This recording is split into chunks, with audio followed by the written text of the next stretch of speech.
What's good, y'all, and welcome to my review for episode 28 of Stone Ocean. And bro, this episode was fucking amazing, man. Which there certainly were a lot of f-bombs in this episode, man. Seriously, like it's been weird just hearing all these f-bombs in JoJo, man. Like it's kind of I never seem to get used. I'm always just like, I'm still always shocked when everything just started dropping f-bombs left, right, center, all the part 6 dub. But regardless of such, anyway. This episode was amazing, man. You guys may remember in one of my reviews I mentioned during the second batch of episodes, I mentioned how one of the episodes felt like it was very, like it was kind of seemed to be inspired by Final Destination with the whole like death always wins, and you know the elaborate kills and everything. Well, this if that one was felt like it was inspired probably possibly by Final Destination, this one was definitely inspired by Final Destination, mostly because of the plane crash and everything. And if you guys remember, the first Final Destination movie was about a plane crash. I don't know. I don't know if this, I don't know. I could just be like, picking out. I might be just be grasping at straws here, or just or picking up patterns that don't exist or whatever. But I don't know. I just got a lot of Final Destination vibes from this episode once they got into the plane and everything, man.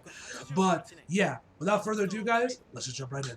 So we start the episode off back at the hospital that Father Pucci's staying in, where we see this kid, he got shot, and they're rushing him inside the hospital, and you got the mom and dad following him, be like, ah! You're following him in there. Jolene and Hermes all come in there, actually on the cow dude's bike, so yeah, they just jacked the dudes right after they finished him off. So, anyway, Jolene gets off the bike, Hermes is looking at her like, Jolene, I know we're supposed to be looking for Father Pucci, but this is a fucking hospital. The first F-bomb of many in this episode. Seriously, if any of you guys care to play a drinking game, take a shot every time someone says fuck in this episode, because I think this episode has like the most F-bombs in the part 6 anime so far, at least in a single episode. I could be wrong on that one. There might have been another episode for this that had more F-bombs, but I can't think of it. But yeah, this one had to have the most F-bombs in a single episode, or at least one of the highest matches. There are so many F-bombs in this episode. Anyway, Jolene feels that Father Pucci is laying in here somewhere, and that he is indeed somewhere inside this hovel. She can feel it within the force. Anyway, so Hermes gets off the bike, and she ends up handing this piece of paper to Emporio, and tells him to take the disc and call the Speedwagon Foundation, the number that's on the paper she gives him. Call the number, they'll come to him, and they'll grab the disc for JoJo. And he doesn't want to leave Jolene. He doesn't want to leave Jolene alone. And bro, I cannot be the only one thought. Did anybody else think the way that Jolie was cupping or holding Emporio's like jaw or whatever, she looked like she was about to kiss him? Like, bro, look at the shot and tell me it doesn't look like she's about to kiss him or something. Like, bro, like, did I suddenly just turn on some romance anime when I was in the middle of this episode when I was watching it on Netflix, bro? Like, what is up with this shot? Why does she look at him like that? Why is his mouth open? Why does it look like she's about to kiss him, bro? I was looking at those watching the episode, like, bro, why is this shot like this? Why does Jolie look like she's about to kiss him? And and her dialogue didn't help much either, dude. Anyway, she tells him she doesn't want to leave him alone either, but she needs to make sure the disc is safe and everything. So she'll call the number. She ends up kissing him on the cheek, which I was like, for a hot second, I thought she kissed him on the lips for a hot second, bro. I was like, wait. Until I looked a little bit closer, I was like, okay, that's a cheat. So then they leave, and Porto just kind of stands there for a hot second before he's like determined to go.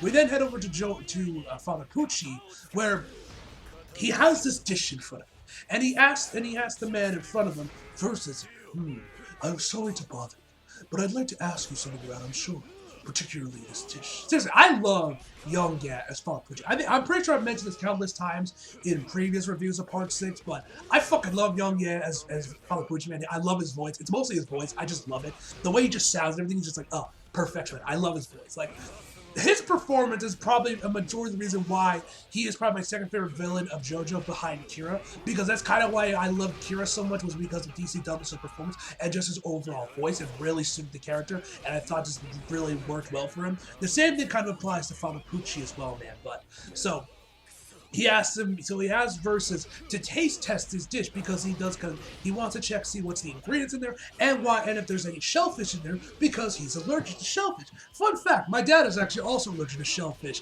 And another funny story, I think my dad already knew by this point, but there was a time where he actually worked at Red Lobster. Mind you, he's allergic to shellfish, and he worked as like a busboy in the kitchen or whatever. So, as you can imagine, being surrounded by that much crabs, lobster, shrimp, and other types of shellfish, he didn't last long in that job, for very long due to his allergy. But yeah, one thing I found weird is that Father Pucci is asking versus a taste test this dish to make sure there's no shellfish in it because it's allergic. Mind you, there are 4 shrimp very clearly visible on top of cucumbers surrounding the dish because I'm assuming garnish, and apparently, correct me if I'm wrong, shrimp is a shellfish. So I don't know why he would even bother at that point worry about it when there's shrimp clearly visible around the dish. And he also said that he ordered this because they told him there was no shellfish in it, even though there are 4 shrimp on cucumbers right there.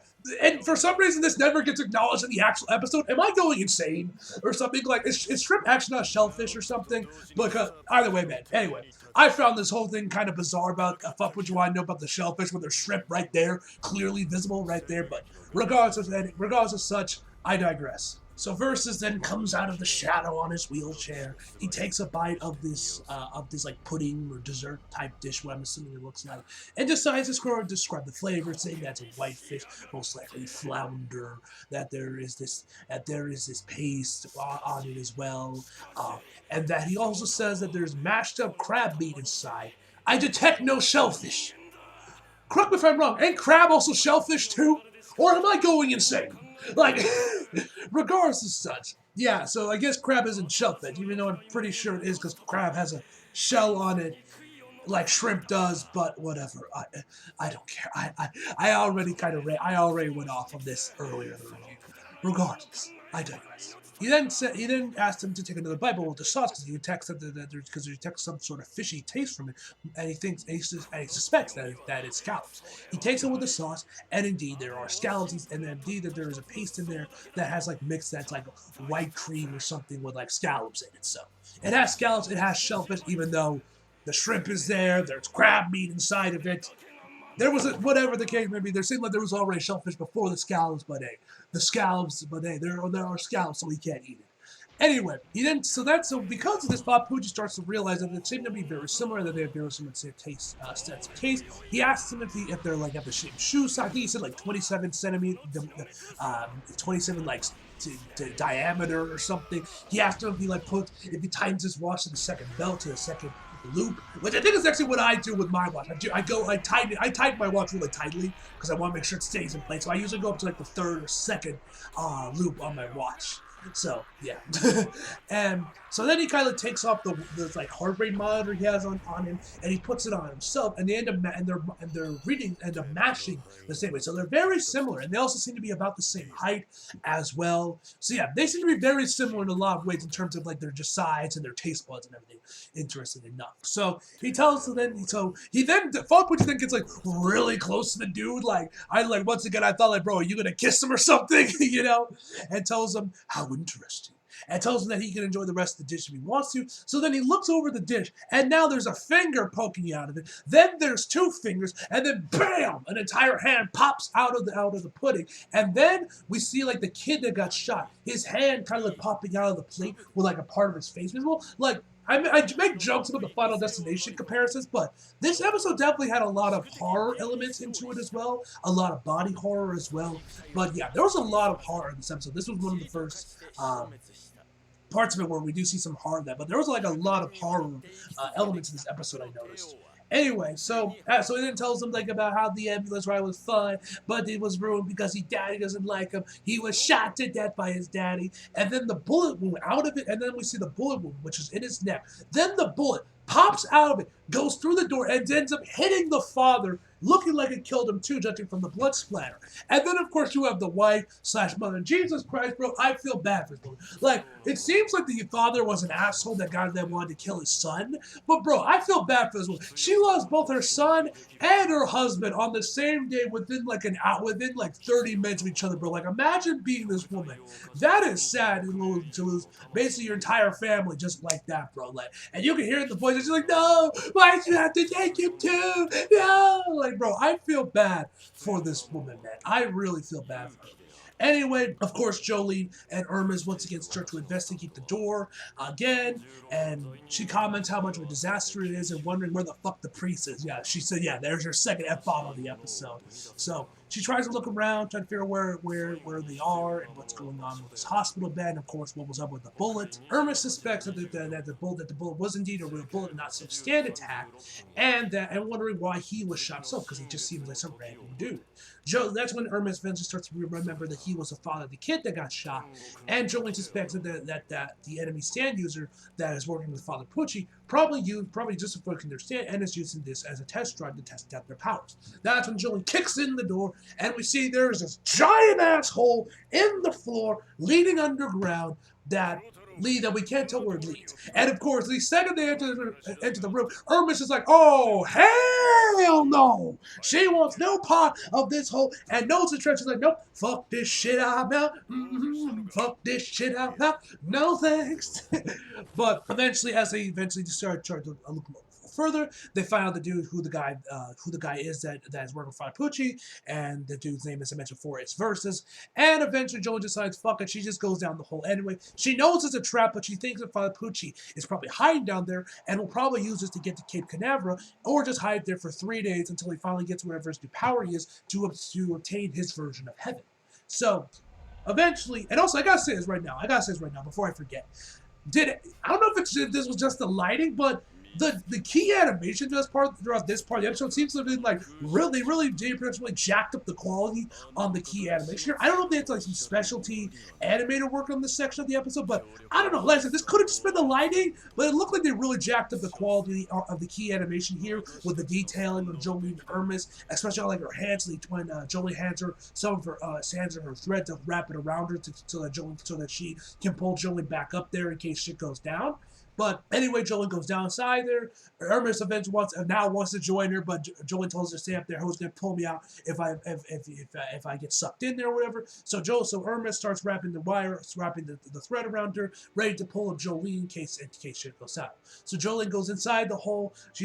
Of course, they also found a flashlight as well. That's how Jolene decides to go in there, because they just happened to find a flashlight. It just happened to be there. Very convenient, ask me. Anyway, so Jolene's in the hole. She's looking around there, and the next thing she knows, Jolene ends up on this plane. This is when the whole Final Destination comparison comes in there, because of what happens on this plane. But anyway, she's looking around, and one thing I thought was interesting here is that when they cut to commercial doing the whole JoJo's stand card thing, they don't play the usual JoJo's Stone Ocean. They'll play that. It's just the white noise from the plane, which I thought was interesting that they played that instead of the usual song for right here during the commercial cards. I just thought that was pretty cool. I thought that was interesting. Anyway, so she's looking around. She sees the newspaper that says July 21st, 2005. So she's like I think it's like what, 7 years before part 6, I think, because I think part 6, the one from one of the title cards of this episode, said the show's based like around 2012-ish. So yeah, that's around like 7 years ago, I think, if my math is correct. But anyway, so she's like looking around. She checks outside, and she sees both Father Pucci with Versus and his stand. So they obviously know that. So Versus Stan obviously knows it's Jolene. He says he's gonna go cut the rope off, and he goes off. Jolene says, "Fuck, not good." So this is when she starts like pulling on the rope and screaming at the top of her lungs, telling Hermes to pull her up. She's like now on top of 2 of the seats on the plane, trying to get her to pull her up. She's like, "Hurry up, Hermes, pull me up! They're gonna cut the rope! Get me the fuck out of this fucking hole!" And so, which they actually have like the kanji of what she says going up the rope as it hits Hermes, which I thought that's cool. I always thought that was a cool little effect JoJo that Day Production does whenever they do it for part 6. I always thought that was kind of cool. They actually show what Jolene says going up the rope, like you can hear her voice going up it, and finally it gets to where Hermes can actually hear it. I always just thought that was a cool little effect they did. Anyway, So Hermes finally hears it. She starts pulling on the rope, being like, "What the ever living fuck is going on?" She couldn't have gone down that far into the hole. Like I said, there were a lot of F-bombs in this episode. A lot. So she starts pulling her up more and more. Jolene's now on the top of the plane, which is now on the top of the plane, and that's when Versus Stan comes in there, welcoming her welcoming her into his hole. And I was gonna say, I love Versus's Stan voice. I thought I'm pretty sure they share the same VA between the Stan and the extra Stan user, but I thought the voice, he kind of how he changed up his voice a little bit for his Stan. I thought it sounded really good. So he welcomes her, even though she wasn't invited, but he insists that that this rope stays down with her. So right as he's about to cut the rope, he does like the whole karate chop motion. He actually says, "Hey!" like it's a fucking kung fu movie, which I thought was pretty funny. But right as he's about to cut the rope, Jolene wraps a pen on top of her threads, and then cuts that part, sending the pen flying right towards him and hitting the stand right in his neck, which I thought was really cool and really clever by Jolene to actually do. I thought that was really cool. So obviously, Versus gets the effects of that attack. He starts holding down his throat to stop the bleeding, and Father Pucci asks him if he's okay, and then tells her that even though you just unlike your sandbag, Jolene's had a lot of extra training throughout her entire experience during prison, so she's obviously more well versed than he is when it terms of all-out battle. So then this I thought was kind of weird because he tells Versus to leave Jolene alone, to let her escape because she's not going to come back here, well, at least not for a while, at least for a while, so they can just stay here until the 3 days are up. But even though Father Pucci tells Versus to basically leave her alone and to not engage, he still somewhat kind of engages anyway and manages to grab Hermes with him. So yeah, he kind of just like disobeyed him, or maybe this was just the effect of his stand and this happened anyway. But regardless of such, yeah, he ends up getting 2 birds with 1 stone anyway with this. Regardless of such, Jolene finally starts to get out of the hole, and Hermes is starting to be able to see her a little bit. But as she pulls up the rope, who she saw was not Jolene, instead Sports Maximum. Yes, ladies and gentlemen, Sports Maximum makes his return for one night only. And honestly, it was great to see him. You guys know I love Sports Maximum when he was in the second batch of episodes. And it was great to see him have one last appearance as we find out that he's like, "Oh, I want to know, Hermes. Tell me, how did it feel getting revenge for the son of a bitch that murdered your sister? Did you get some sick satisfaction when you buried me in that soup pipe you called an improv to coffin?" Love the way you say that, man. And yeah, he basically kind of continues on explaining about how the ground is able to, about basically how Netherworld's versus stand Netherworld actually works. Where basically it like works with, like, he mentions the ground a lot, like saying like the ground has a lot of memory, sort of like a tape recorder or a digital camera. And he gives examples like it remembers a kid that got shot by his dad, and of course mentioning the plane crash, which so I guess his stand basically works where he just basically is able to like revive the memories of the dad and basically kind of just make them haunt the world of the living kind of thing. You know, just kind of like you'll have ghosts haunt people, which it seems like he's been doing with Hermes by having her see Sports Maximum, due to him, of course, also dying drowning to death in that sewer pipe.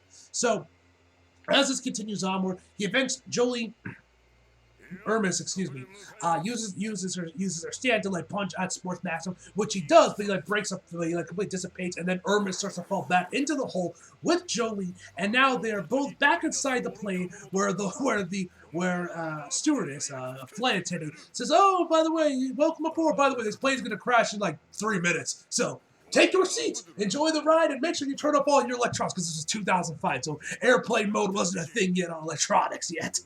And tells him to heed that warning when she tells her to put their seatbelts on, because let's remind what happened to one of the passengers there, as she opens up the bottom part of her blouse, revealing that one of the passengers' face got smashed into her stomach on impact during the crash, and she just lets it hang there. Like, so yeah, Araki not only was taking inspiration from Final Destination, some other horror elements with that one episode, with that one part with the kid. Now he's straight up adding some body horror into the mix, which, yeah, that was pretty freaky to see. And then she just kind of like lives like hanging out throughout the rest of the episode, casually acting like nothing happened, as Jolie and the others are trying to figure out what's going on with the plane. Jolie's asking Hermes if she saw anyone else coming by, like cops or anything, because of the other guy who got shot. She tells that even if they were here, they can't hear them, like I couldn't hear you with the rope. So they're all like looking around trying to figure out what's going on. Jolie starts punching at the ceiling, and then the flight attendant tells Jolie, please refrain from punching the ceiling, as she has, like, you know, the passenger's head like lodged in her stomach, just hanging out there. And then Jolie starts to grab her by her collar, telling her, okay, take us to the cockpit, and we can have the pilot land the plane. And then we start to see her flesh start to burn off, melting off, and we start to just see the exposed flesh, as she tells them that they couldn't get the plane to land properly. That's why they crashed, and they all burned to death because the plane plane exploding. So then we see other passengers have to have similar burn marks on them. We actually see one of the guys like drinking some water and it's like spilling out of like his exposed flesh. And then as all of them have their now exposed flesh, she then looks at one of the other passengers and tells him, excuse me, sir, I told you to turn off all electronics, as he's just like, you know, working on his laptop, which I just thought was funny. So as all of this is going on, that's when they finally start to see sport. That's when they finally see Versus as well as Famapucci. And then Famapucci's asking him, hey bro, can you maybe speed this up a little bit so this plan can lane faster? And then we then get the funniest F-bomb probably in the entire part so far, where he tells him that he wants his plane to crash fast because he can feel weather forecast is slowly closing in on him. And he says, I swear to God, if you don't shut the fuck up and stop confusing me. Bro, I bursted out laughing when I heard that, bro, when he told him to shut the fuck up. And then Famapucci's like, you talking to me? You talking to me? Seriously, this is why I love JoJo, man. It's it takes itself so seriously, but it's also one of the funniest animes you will ever watch, and it balances the tones perfectly, bro. I don't know how Araki does it. Whatever the case may be, Versus tells Famapucci that he's managed to get Hermes in here. He's done all this for him. Let him take care of the rest. And then as we see the clock strike 21:31, which I think is like what? 9:31, I think, in the normal time. I don't do 24-hour time, but regardless of such, that is where the episode ends, ladies and gentlemen. Fantastic episode. Love the little bits of horror that Araki put in there, especially some of the Final Destination inspirations that this episode had. The body horror looked great, and yeah, I'm definitely excited to see how Jolene and Hermes get out of this mess. Are they gonna crash with the plane? Are they somehow gonna get out before the plane crashes? We'll have to wait and see on that, ladies and gentlemen. Anyway, guys, overall, I give this episode a 9.5 out of 10, guys. Hope you guys enjoyed the video. Like if you did, subscribe if you're new. Follow me on my social media if you feel like it. Links down below. And as always, come back for more. See you guys next time.